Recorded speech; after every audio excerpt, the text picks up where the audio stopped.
introducing Rabbi Joel Zeff at 10 o'clock on a Wednesday morning as we zip along with Zoom with Efrat Shkolo.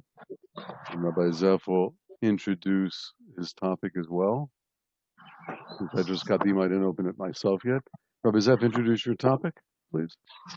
Yeah, so we're going to be dealing with one of the most famous commentators on the Torah, the Ibn Ezra, and one of the most obscure.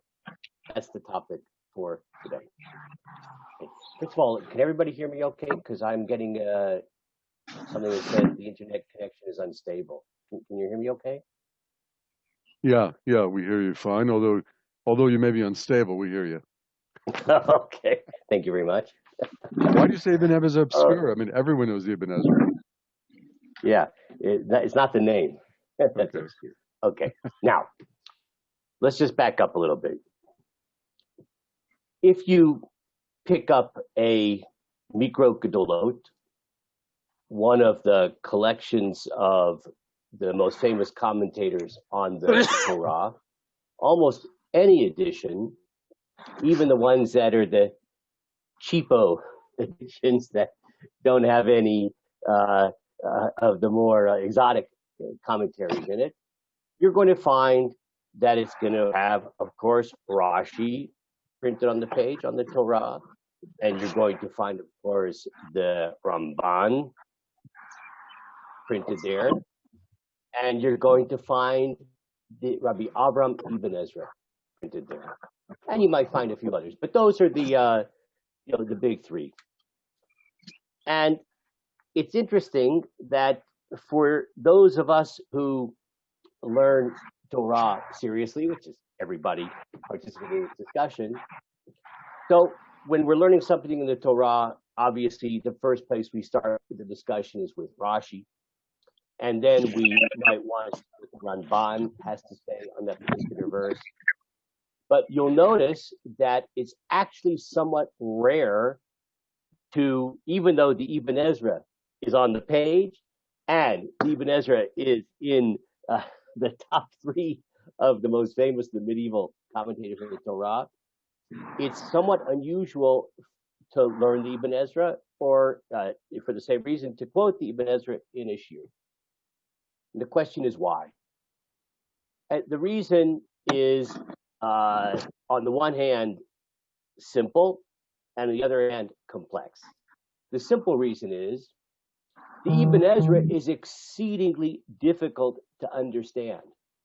And the reason is because he doesn't use too many words. The Ibn Ezra will sometimes have a comment which is one word, or 2 words, or 3 words, and packed into those 1, 2, or 3 words is a whole complex commentary, but it's very hard to know what he means. Don't we say the same about Rashi, for example? I mean, Rashi is much more clear than Ibn Ezra. So Rashi is also terse, and you can especially appreciate Rashi's terseness when you compare Rashi to the Midrash, which he's often paraphrasing, right? So he is relatively terse, but nothing like the Ibn Ezra. The Ibn Ezra, I would say it is not unfair to say that it was written in code. So it's very difficult to crack the code of the Ibn Ezra. And it's for this reason that soon after the Ibn Ezra's own life, and I'll discuss in a second, situate him a little bit historically, there were many commentaries that were written on the Ibn Ezra just to unpack what the Ibn Ezra is trying to say. And those commentaries, and there are dozens of them, starting from soon after the lifetime of the Ibn Ezra until today, there are commentaries to explain the Ibn Ezra, which have been written in the past 20, 30 years. Now, that's sort of the simple reason why the Ibn Ezra is challenging and therefore not particularly learned that often, and not necessarily quoted that often. But there's a more complex reason, and that is that embedded in his cryptic statements are sometimes statements that are outrageous to the contemporary sensibility. And I mean contemporary sensibility like for the past 800 years. In Jewish time, that's contemporary. He sometimes says things, albeit cryptically, which are, did Rabbi Avraham ibn Ezra just say that? That's a rabbi? So that's another reason why the Ibn Ezra, though he's front and center in terms of his stature, but he also says things which are problematic. Well, What I'd like to do. You do the same, so what's the problem? Okay. You know what? I'll take that as a compliment. No, I think what Danny might mean is, how did he get into the Mikra Gedolot if people found him problematic? I mean, who decided to include him if no one understood him? Yeah, so that's actually a good question. And I really don't know the answer to that question because a lot of things have to do with the history of the printing press. Sometimes things are the way they are just because by the luck of the draw or divine providence, a certain printer, decided to put in the text he put in. And after that, it kind of became sort of the standard starting point. So I don't know the answer to that question. It's something for me to look into. But I would say that Professor Baruch Schwartz certainly knows the answer to that question. And by the way, he would be an interesting person to talk into giving a talk sometime. I spoke to him. He says he's really swamped right now, but he'd like to. Yeah, okay, because he's a real expert in these kind of things. Okay, now let's just back up for a second. And just extremely briefly, who is the Ibn Ezra? So first of all, he did have a first name, Rabbi Avraham ibn Ezra. Ibn is just the Arabic form of the word Ben. So he's Avraham, the son of Ezra. And he was born at the end of the 11th century in Tudela in Spain. And he died around 1167, right? The sort of a little bit halfway through the 12th century, also in Spain. Now, it's interesting to note that one of his best friends, and I think you'll find this fascinating, was Rabbi Yehuda Halevi. Perhaps the greatest. No. I don't think so. I never heard that, but I don't think so. In any case, they were actually very close to each other. And because Rabbi Yehuda Halevi, who one of the greatest poets of the medieval period, and also author of one of the greatest philosophical works, the Kuzari, etc. So they happened to be very close. Ibn Ezra was an extremely prolific writer. So he wrote, in addition to his commentary on the Torah, he wrote books of Hebrew grammar. He wrote books on math, believe it or not. He wrote books on astrology. He wrote a massive amounts of poetry, right? That was what you did back then. If you were a rabbi worth your salt, you also wrote these very complicated poems. So he was extremely prolific. Interestingly enough, one of his sons, it was his youngest son, converted to Islam. Okay, was something that brought him much grief in the last part of his life. Okay, now what I'd like to do is Wikipedia says that Ibn Ezra married. There's a rumor. It's not confirmed that he married Yehuda Levi's only daughter. So it says rumor. I never heard that. So if I never heard it, it's probably not true. Okay. I never listened to rumors. Okay. Now, what I'd like to do is explore both the cryptic nature of his commentaries because they're so terse, and also at the same time explore the problematic and I would say even shocking aspects of his commentary. And we're going to do this together because we'll be looking at comments of the Ibn Ezra, and you'll see right away how terse and difficult they are to understand. And at the same time, I think it will knock your socks off in terms of could he have really said that? Now, we're going to start by exploring not the Ibn Ezra, but trying to establish what is the mainstream accepted, I would even say, axiomatic attitude towards one of the central doctrines of Judaism. And we'll begin with this by taking a look at a very famous Mishnah from Pirkei Avot, super famous because it's the very beginning of Avot, that book of the Mishnah. And it says the following. I hope you have your source sheets there. Moshe kibel Torah Sinai. Moshe received Torah from Sinai. Misarah Yoshua, and then he gave it over to Yoshua. Yoshua gave it to the elders gave it to the prophets gave it to the men of the Great Assembly, etc. So this is one of the sources of the very central notion of where the Torah come from. It says Moshe received the Torah from Sinai and then handed it down. Fine. Well, this notion is so central that not believing in this notion can cost you a lot, including your place in the world to come. I sometimes joke with you when someone says something a little pushing the envelope. I say you just lost your place in the world to come, which of course I mean it in a joking way. But let's take a look at a famous Mishnah in Masechet Sanhedrin, which starts off. Torah, do they mean the exact word for word that we have today when they make that statement? We'll talk about it. We'll talk about that. So in the Mishnah here, it starts off in a very positive way. Kol Yisrael yesh lehem chelik leolam haba. Ooh, I'm noticing my cutting and pasting here was a little too hasty. I just said chelik leolam. It should say leolam haba. I'll fix that on my next edition here. Okay, so all Israel has a place in the world to come. Now that's a very comforting message. I hope everybody feels a little better, right? You have a place in the world to come. That's good. That's good news. Unfortunately, the next part of the Mishnah says, except for the following. And I'd like you just to raise your hand if you're in the category where you're not going to have a place in the world to come as we read through it. The elu she'en lehem chelek l'olam haba. These are those who don't have a portion in the world to come.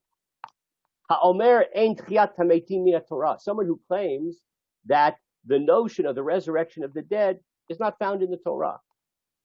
Oh, I see everybody still has a place in the world to come intact. And then it goes on. Another category of people who don't have a place in the world to come. Someone who says, the Ein Torah mina shamayim. That the Torah doesn't come from shamayim. A person would claim that has lost their place in the world to come, according to this Mishnah. Wow. So this idea of Torah misina, Torah mina shamayim, that Torah is was given to Moshe by Hashem, right? And associated with Mount Sinai, that is so central that if a person denies that, they lose their place in the world to come. Wow.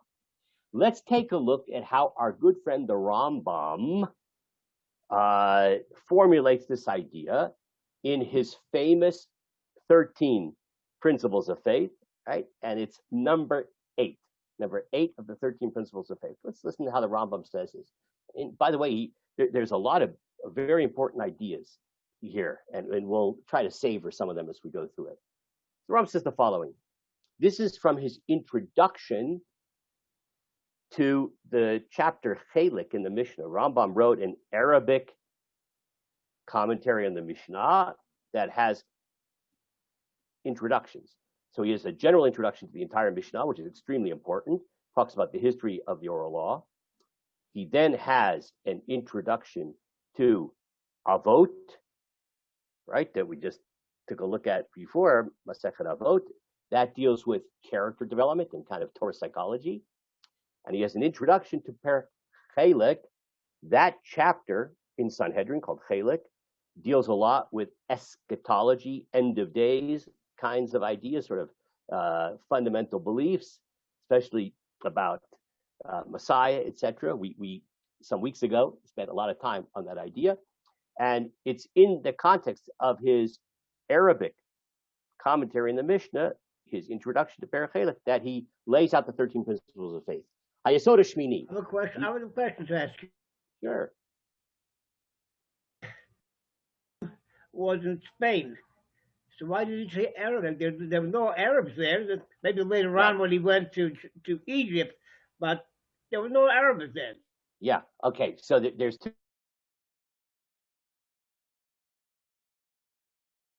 Can't hear you.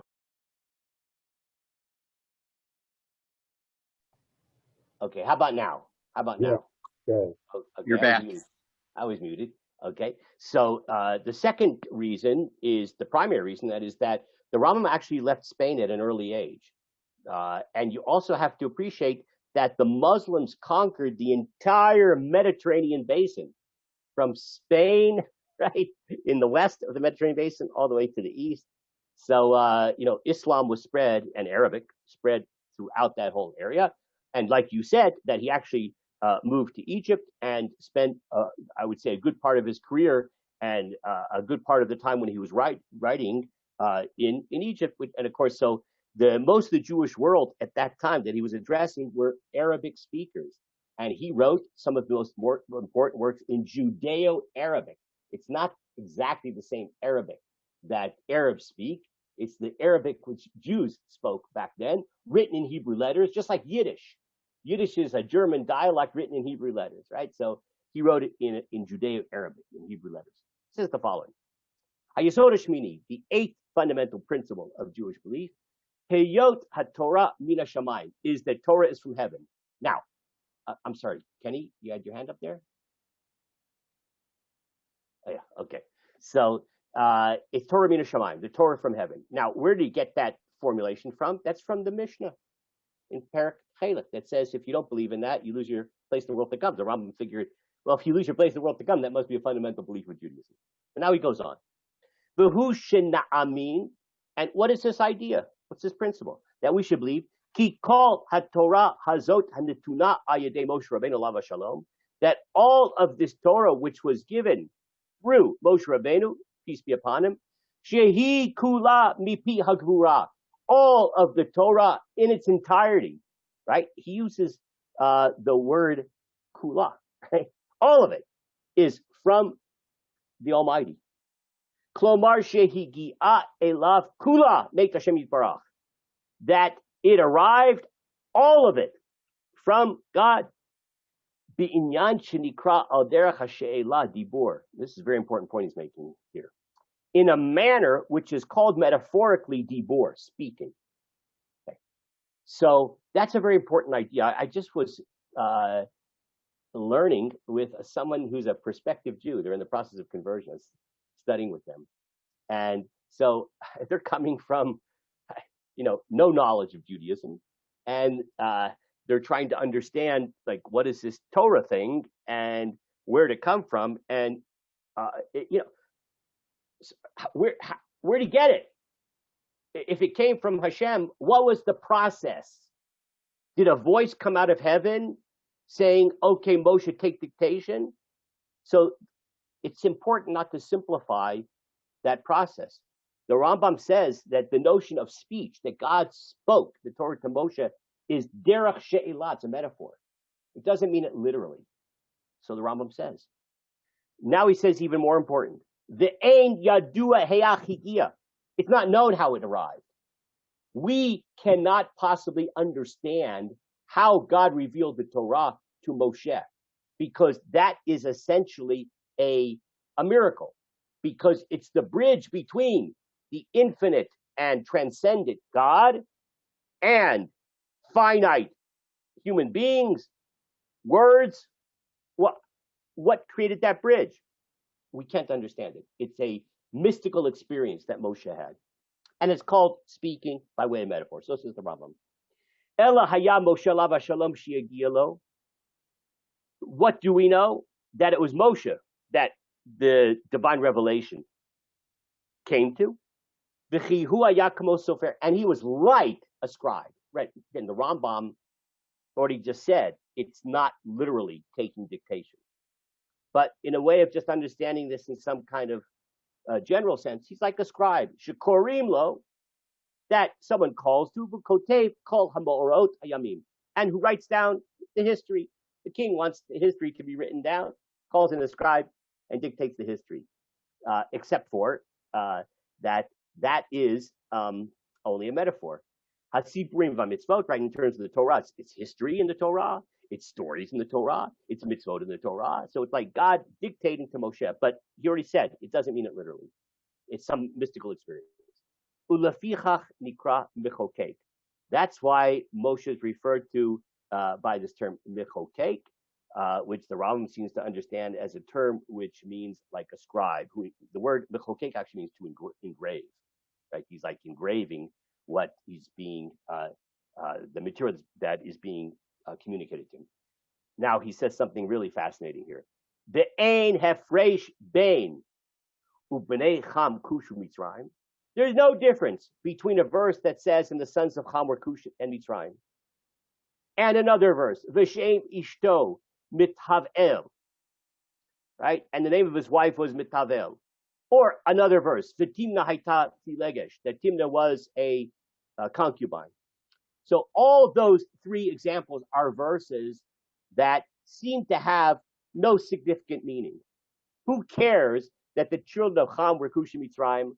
Who cares about the name of his wife who was Mitavael and that Timna was a Pilegesh, etc.? Totally inconsequential, seemingly. So on the one hand, there's no difference between those types of verses, Uvein Anochi Hashem Elokecha U'Shma Yisrael, and verses that say, "I am the Lord your God," right? The 10 suggestions, the 10 commandments, right? That's big time. U'Shma Yisrael, right? Here was the Lord God, the Lord is one. Right? No difference. Right? That his Pilegesh was Timnah has the same stature as Shema Yisrael. All coming from God. V'kiyakomi piagvura. Everything is coming from the mouth of the Almighty. V'kol Torah Hashem Tumimah. And everything is the Torah of the Lord, perfect Torah, pure, kedushat emet, ukedusha emet, and it's holy and true. Every single word. Okay. Now, what if someone were to say something a little different? That's what we'll discuss now.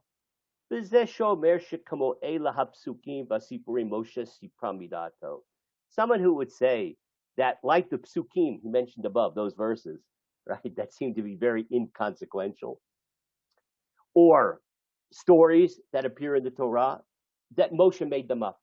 Moshe said them on his own. In the eyes of our sages and prophets, he is a kofar, someone who denies the fundamental principles of Judaism. And he is distorting Judaism more than any other heretic. Like, this is the height of heresy to suggest that Moshe made up part of the Torah and it was not direct revelation from God. Because this type of person looks at the Torah as if there is a peel, like a banana, a klipa, and then there's the lave, the heart, right? The fruit itself. So, right, you eat a banana, you toss away the peel. That's less important. Now, it may be important for the growth of the banana that there be a peel, right? But there's the secondary significance, that's the peel. And then there's the primary significance, that's the heart or the fruit itself. So someone who says, well, Moshe made this part up, so that's klipa, that's secondary. Whereas the lave, right, okay, that came from God. These types of people who think that Moshe made a part of the Torah has primary and secondary elements, and that the stories in the Torah, historical elements, there's really not any particularly profound benefit in them. And they come from Moshe. They come from Moshe. Was someone? I heard some noise. I don't know if that's just anybody's mic or someone had a question. Okay, fine. So Let's go if on. someone does everything exactly as they're supposed to, exactly to the T, every little detail, Yeah. but they have doubts about lots of areas, those doubts can sort of like negate their actions as far as this is concerned? Yeah. According to Rambam, based upon the Mishnah, you lost your place in the world to come, which is not a good thing to happen, right? And a person could be very orthopractic. Right? They follow the straight line, right, in their behavior, but if they don't believe properly, according to this, then they lose place in the world to come. I should just point out that the Rambam has a part of the Mishneh Torah, his law book, Hilchot Yesodei Torah, right? The laws, the fundamental principles of the Torah. That's law. It's not just philosophy. From the Rambam's point of view, that we're required to both behave in a certain way and to view the world in a certain way. That's a requirement. Okay, fine. Certainly, it's a little uncomfortable idea, especially for contemporary Jews, especially in the world that we live in so-called more modern Orthodox, right? So where we kind of don't check people's tzitzis too much, right? Both practically and philosophically. You can have sitting next to you in shul what seems to be, a very observant guy, but may be a professor at Hebrew University who believes in something like that the Rambam would think would be apparently totally unacceptable. Like the multiple hypothesis theory. Perhaps. V'zehu inyan, and that's what it means when the Torah says, Ein Torah minu shamayim, right? That you lose your place if you say Torah doesn't come from heaven. Amru chachamim hu hama'amin shekol Torah mipi hagura chutz mipasuk hazeh.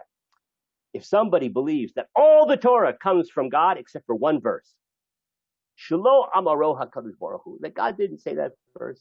Ela Moshe mipi atzmo, but Moshe said it. One verse. That's it. Just lost your place in the world to come. Zehu ki davar Hashem baza. That is, in fact, an example of what it says in the Torah in Bamidbar, that he has scorned the word of the Lord. Okay. Let's just go down a few more words. Ella. Kol dibor v'dibor mina Torah yesh behen chachamot uplaim lemisha medinotam. But here's what really we must believe.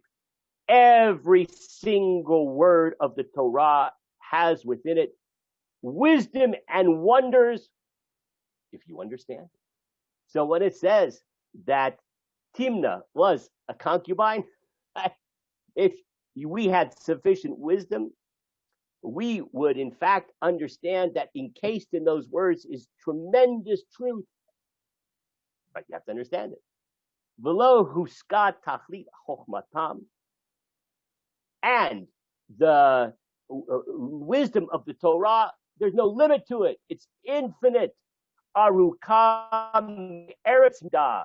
It is as long as the earth. Urechava minayam, and it is wide as the sea. That's the Torah.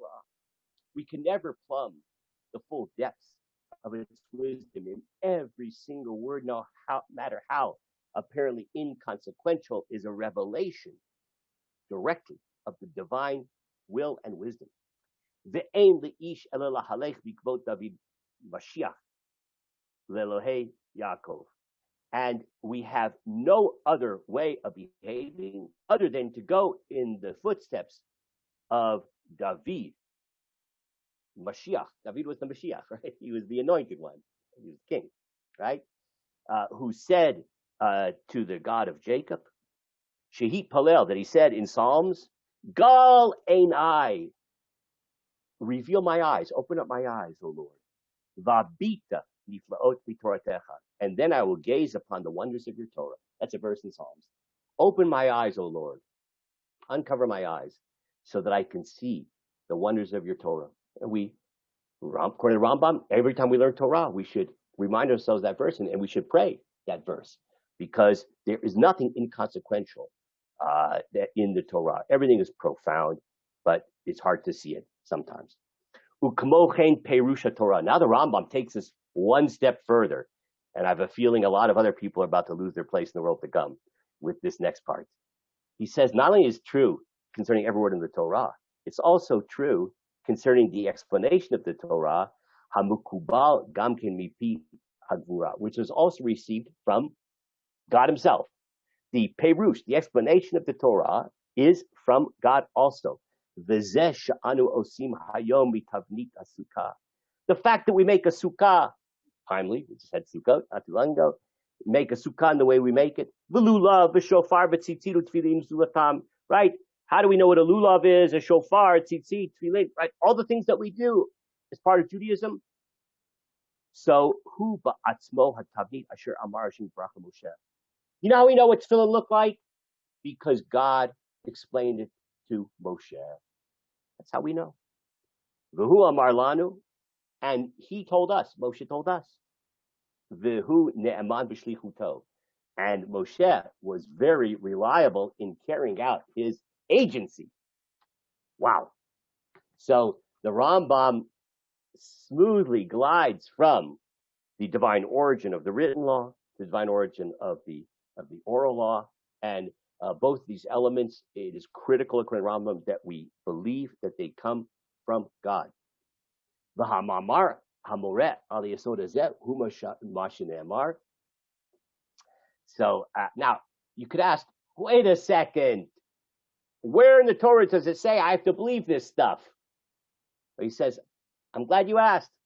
It says in Bamidbar the following: Vayomer Moshe. Moshe said the following: Bazot teidun ki Hashem shalachani. With this you will know that God has sent me. Right? Moshe apparently felt it was very important that we believe that he's not making this up, that his whole role as Moshe Rabbeinu, Moshe our rabbi, right, chief rabbi of Israel, so that is authentic, and he's carrying out his shlichut, his agency. Ki Hashem shalachani, but this you'll know that God has sent me. Lasot kol ha'ma'asim ha'ela kilo milibi, to do all of these things. Kilo milibi, I did not make it up. I'm not lo milibi. I did not make this up. I am a conduit for this in my leadership and in the creation of Torah. So far, so good. Okay, Torah min hashamayim, Torah min Sinai. Now, not so simple. Now we're going to take a look at a few different things that you may have seen, and even I believe I once gave a shiur on this particular point here. Learn a passage in the Talmud. It's in Baba Batra. Vayamot sham Moshe Eved Hashem. The Talmud quotes the beginning of the end of the Torah, the last 8 psukim, very famous issue, that says that Moshe, the servant of Hashem, died there. Describes the death of Moshe at the end of the Torah. So the Talmud asks a very straightforward question. Seems very straightforward. Efshar Moshe Chai, or make, there's a problem with what was the original version of the Talmud.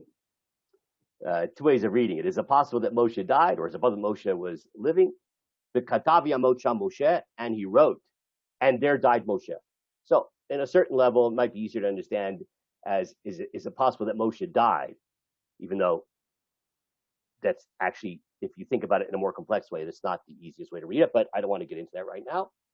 Is it possible that Moshe died, and then he wrote, describing, and Moshe died there? So if you can appreciate the question, right?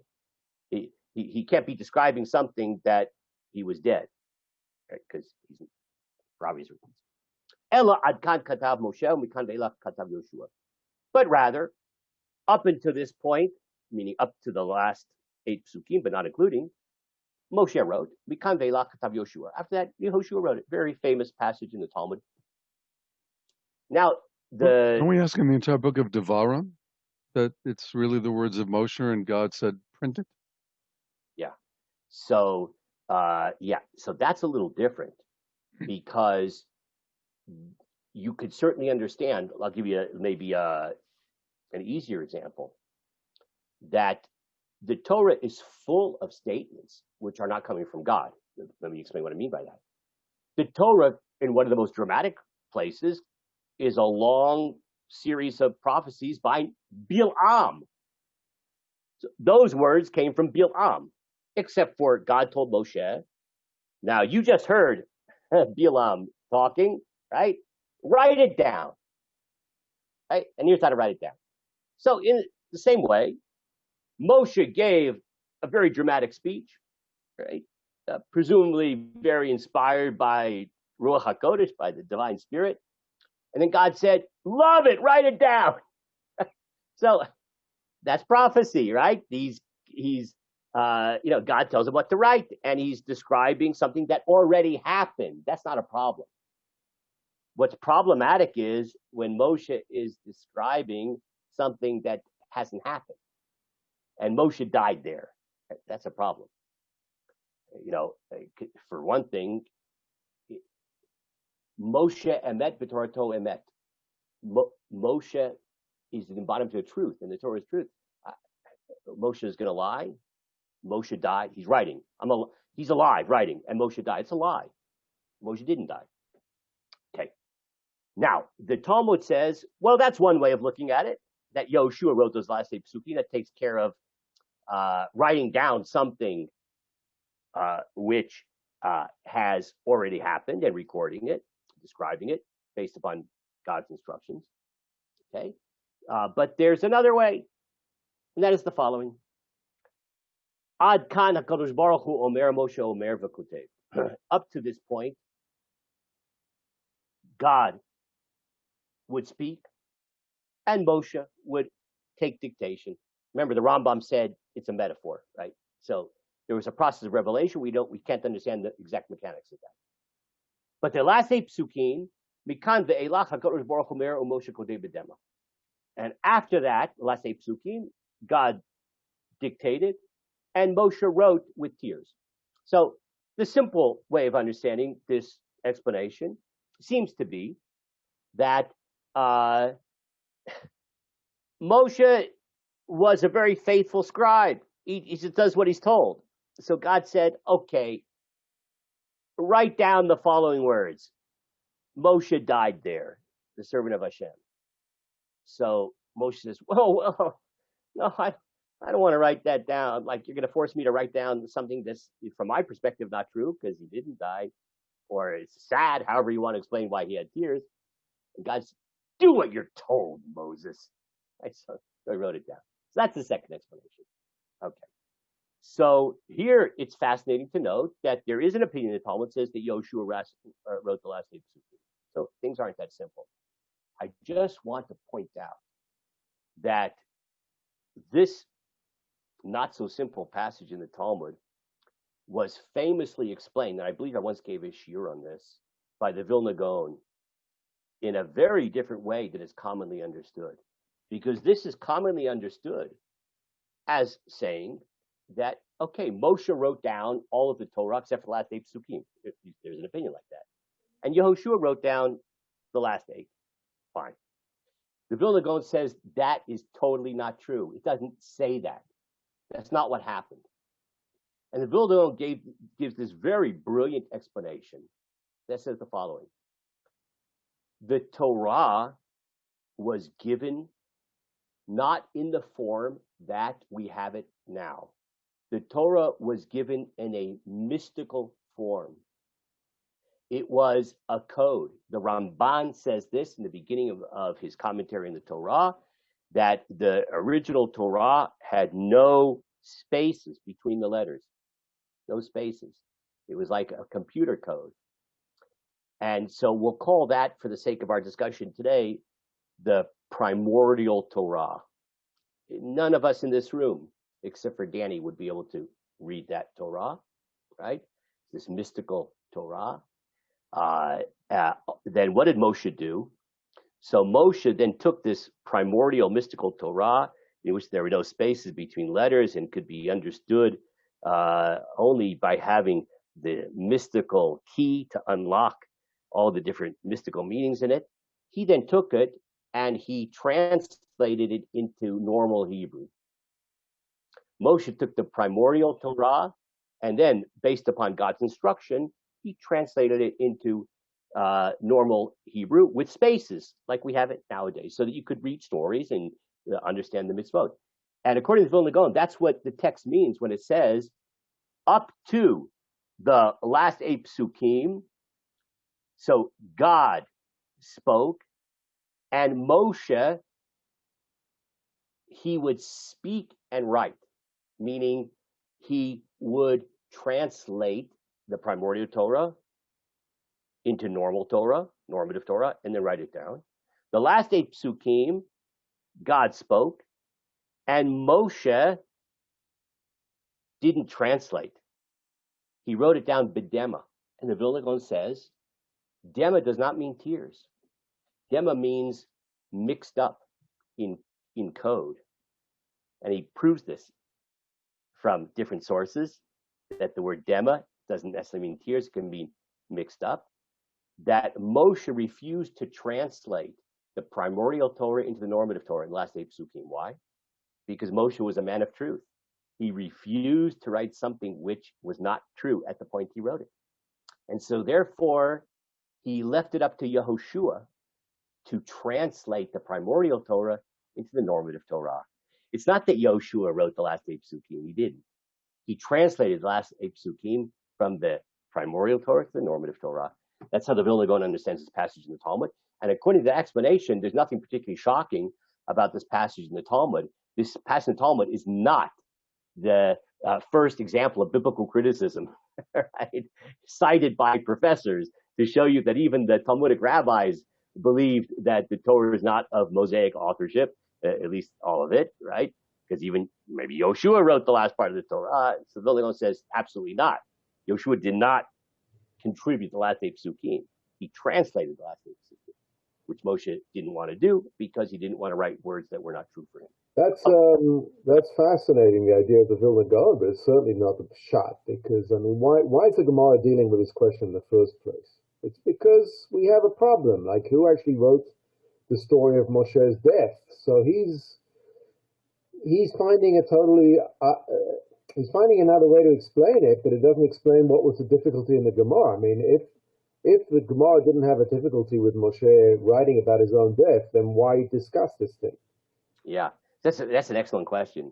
The Vilna Gaon actually, in the beginning of his commentary, so he tries to explain why, in fact, we must be misunderstanding the question totally, because he says, and he quotes this another rabbinic tradition that says that the Torah existed thousands of years before creation existed.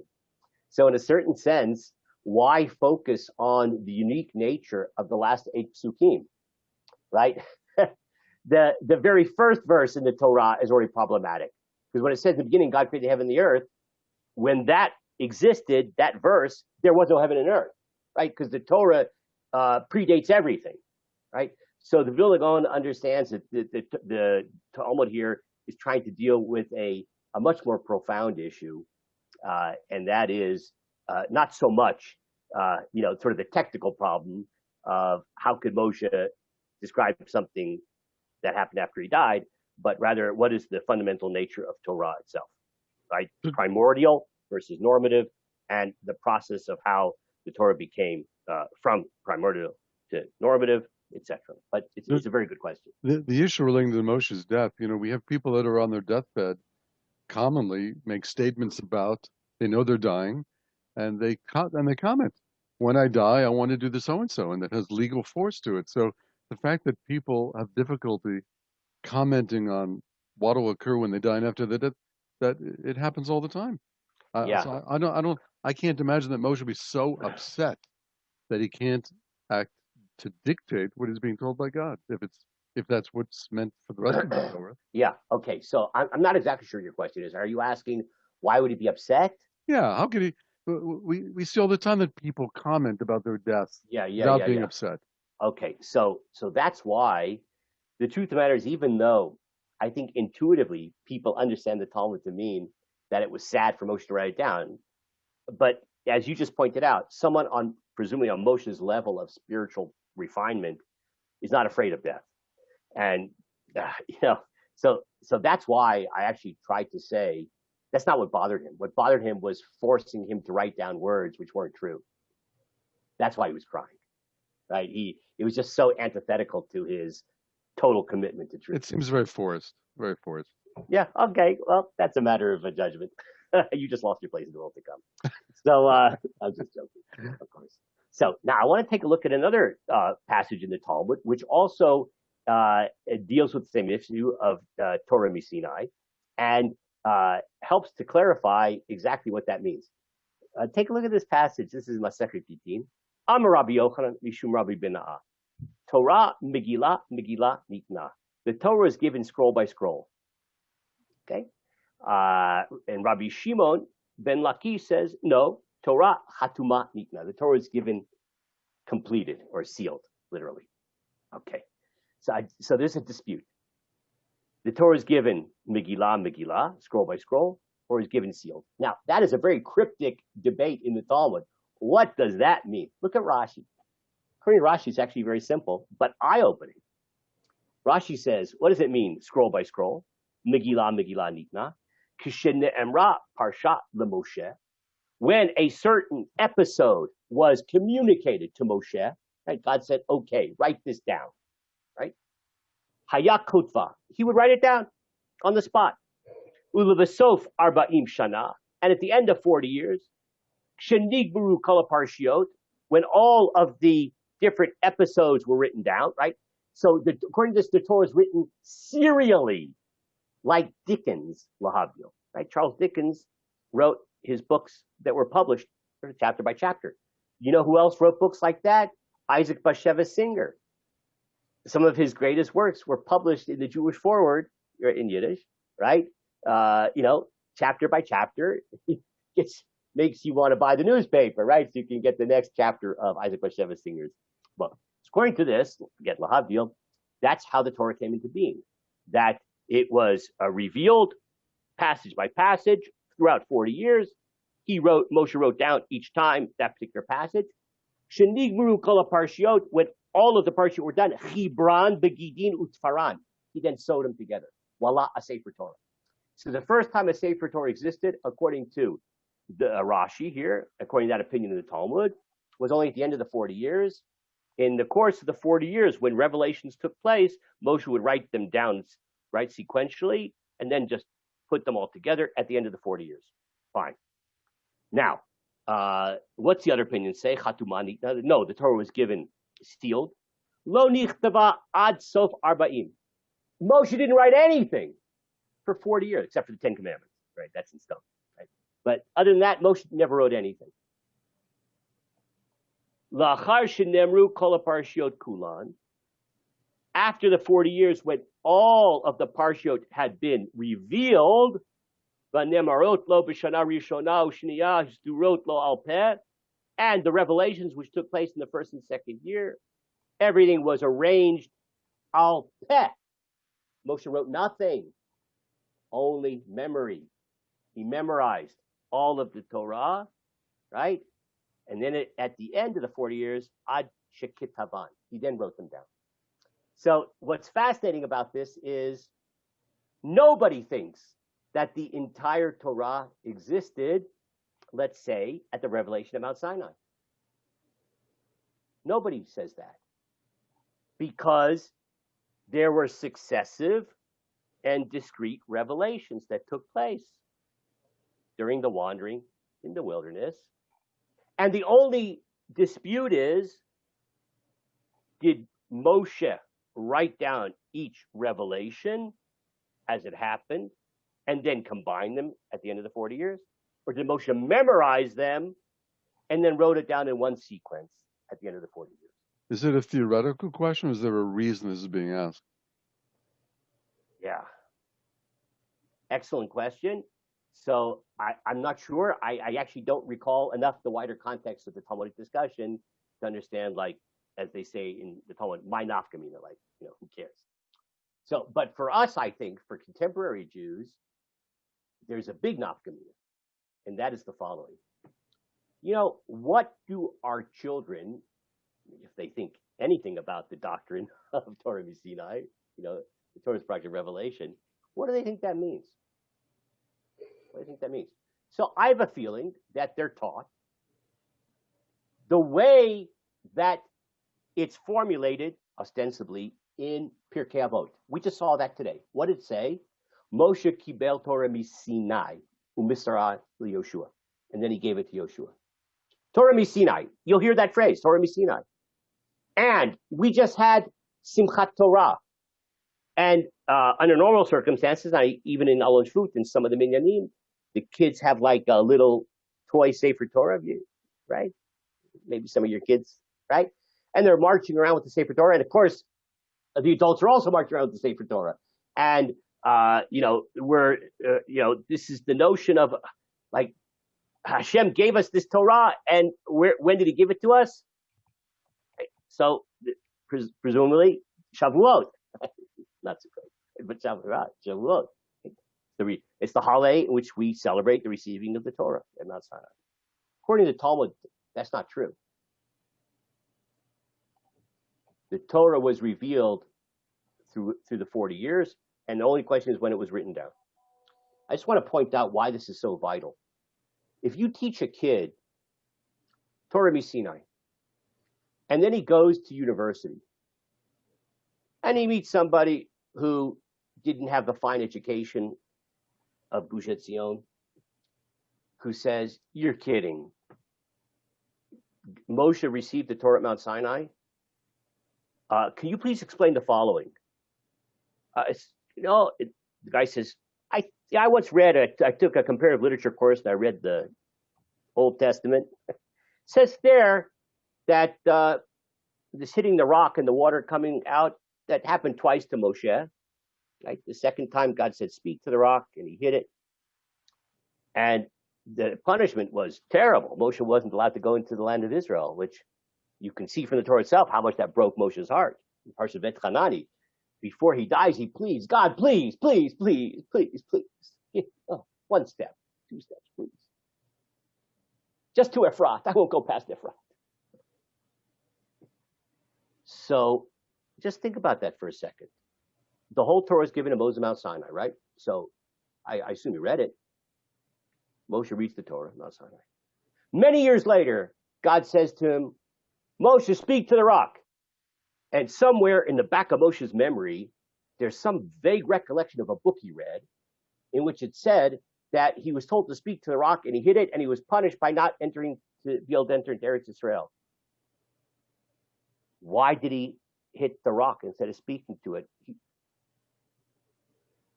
Didn't he know at Mount Sinai already what's going to happen? So you could come up with all kinds of crazy answers. Like, if it was already written at Mount Sinai, it's like he couldn't behave in a way that would mess up the story. Like, he had to hit the rock because or else it will mess up the book. I don't care how you explain it. It doesn't make any sense. The only thing that does make sense is what the Gemara just said. That after that incident took place, as soon as Moshe calmed down, God said, "Moshe, I know this was not a very happy incident. I want you to record it in the following way. Take dictation, Moshe." He wrote it down. Or he memorized it, depending upon which view you accept. Now, I just want to say one thing, sort of a caveat on what we just said. From a mystical point of view, one could claim that the entire Torah was really given it to Moshe at Mount Sinai, but in a mystical sense. Let me say what I mean by that. I'm going to give you an analogy. I'm not sure. This analogy just occurred to me. I'm not sure if it's really fit. You'll tell me. So, in every cell of your body is the genetic material, which is identical. Every cell has the identical genetic material in it. And something amazing happens. You know that when we're a fetus, right, we're one cell. The cell then divides into two. Those two divide into two, right? And so on and so forth. That's how we go from being a zygote to being Kenny Kodesh. That's no simple thing, going from zygote to Kenny Kodesh. Right? That's like magnificent. Okay. Now I have a question. Every cell has the exact same genetic material in it, and the information in it. But amazingly enough, some of those cells decided to become a nose. And some of those cells decided to become a foot. That is a very big field in biology. That's called developmental biology. That's a miracle. That's amazing. Every cell contains everything in it, packed in there potentially, but only parts of it become expressed to create all the differentiation of the parts of the body. What I described is scientific fact. And by the way, that's the basis of the famous Woody Allen movie, if you know what I'm talking about. Sleeper, right? You take his nose. From the nose, you can create the entire body. because all the genetic material for the entire body is packed into that one cell. The same thing, the Torah. The Torah, imagine that is a kind of a cell coming from the divine mind, from God's mind. So packed within that in a way that we can't access. We don't have an electron microscope to be able to see that. But packed within that one revelation that took place at Mount Sinai is, as it were, the entire Torah. It's all in there. But it only, as it were, sort of unfolds over time in the way that creates differentiation and the Torah as we know it. I think that's an interesting analogy, but that's mysticism, right? On a more practical level, it's as the Gemara describes here in Masechet Gittin. Now, what we've done today is we've taken a careful look at the doctrine of Torah Mina Shamayim, Torah Sinai. That is an extremely important context in which now to appreciate the complexity of the Ibn Ezra. And that's what we'll be doing starting next week. This is probably going to take a couple of weeks. Let me just tell you the basic trajectory. We're going to take a look at some of the cryptic and mind-blowing comments of Ibn Ezra.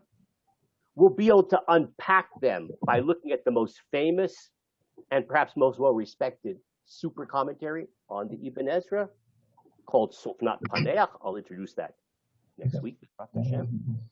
We are going to take a look at how the Ibn Ezra was related to by subsequent generations, particularly by the notorious Spinoza. We'll talk more about that.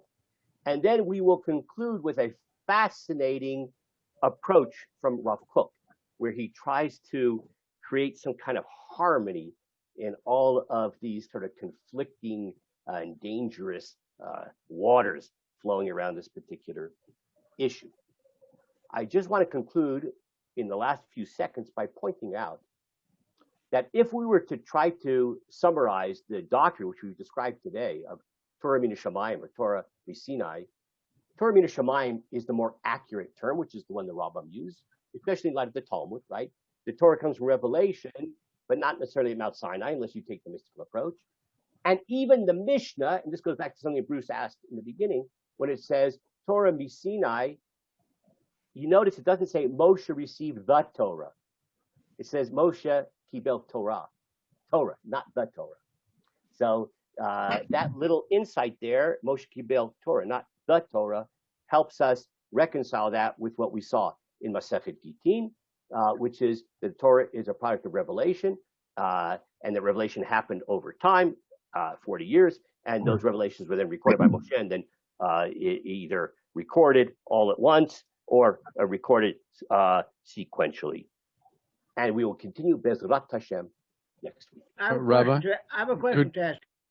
So you know what? You know what? If you'll just write an email to me or something, or you could call me. Anything, just because very good. Okay. And I really don't like to take time from other speakers, but please be in touch with me. Thank you, Rabbi Zef. Good. Reb Chaim, are you here?